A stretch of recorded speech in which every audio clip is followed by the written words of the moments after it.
Okay, sebab kita dah masuk, dah 10 hari ni kan. Ya. Okay.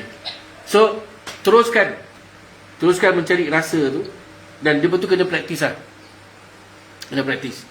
Dan time peak dia adalah masa nak buka puasa tu, jangan lupa masa inilah, yakinlah kat situ, inilah masa buka puasa tu, zuk kan, itulah saat pertemuan kita dengan Tuhan.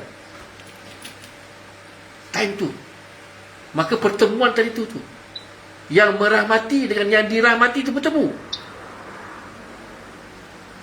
Kalau akak betul-betul hayati masa buka puasa, menangis.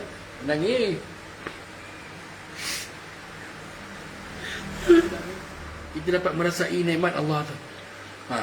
Itu ingat, time buka puasa tu penting. Sebab tu kat situ dia mustajab doa tu. Time tu lah doa tu betul. Ya Allah, kau bukakanlah ya Allah. Kau beri aku rasa ya Allah. Kan? Macam mana aku rasa aku nak bertuhan dengan kau ya Allah. Rasa aku merindui kau ya Allah. Rasa aku merindui Muhammad ya Allah. Kita rindu Nabi, kita rindu Tuhan. Time buka puasa tu. Kalau kita dapat itu, Masya Allah. Terusan saya cakap, kau dapat time tu kan, lepas dapat 4-5 saat pun cukup lah. 2-3 saat cukup lah. Akak rasa lega seleganya. Tak ada benda yang ada masalah pun kan. Hilang. Itulah rahmat. Tak ada benda lebih besar daripada itu.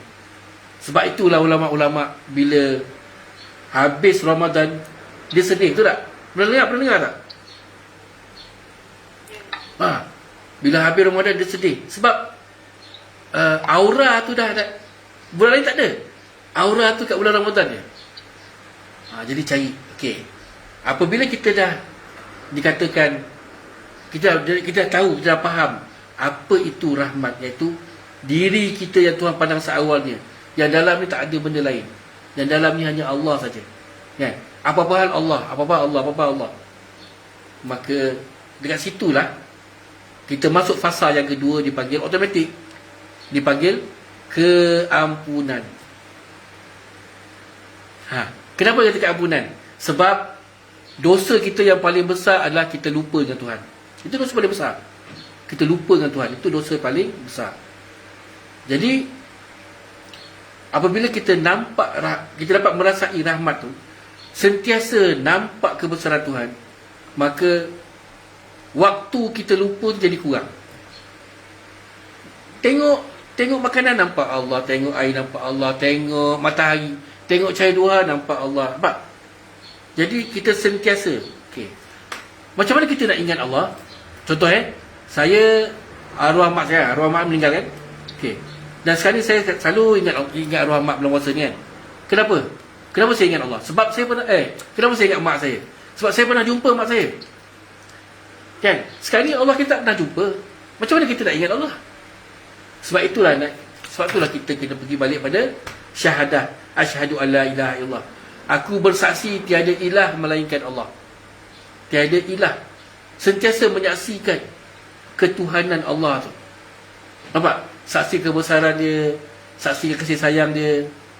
Maka kat situlah, bila kita sentiasa ingat Allah, maka kat situlah keampunan buat kita. Nampak? So dia automatik. Dapat yang first tu, rahmat tu, automatik akan ada keampunan, automatik akan ada pembebasan. Nanti kita cerita pula pasal pembebasan. Saya kasih remind ada beberapa benda yang kita nak cerita ni. Yang pertama 3 fasa ni kan? Fasa 1, fasa 2, fasa 3. Rahmat, keampunan, pembebasan. Lepas tu Lailatul Qadar. Apa benda Lailatul Qadar ni? Tu kita kena faham tak? Mencari Lailatul Qadar. Apa yang sedang kita cari sebenarnya? InsyaAllah. Itu nanti yang ujung-ujung tu nanti kita cerita. Ini bestnya sebenarnya tau. Bila kita tahu tentang rahsia ni, apa benda sebenarnya ni kan? Sonok. Sonok. Jadi yang kita buat tadi ni, kita buat bersebab. Kita tahu apa sebab kita buat. Kita tahu kenapa aku nak rasa lapar tu. Apalah kita jadi ni tau. Aku nak rasa lapar tu Nak rasa haus, nak rasa letih, nak rasa. Sebab dia akan menerbitkan ada satu rasa lain kita kan dengan Tuhan pula ni. Wallahu a'lam.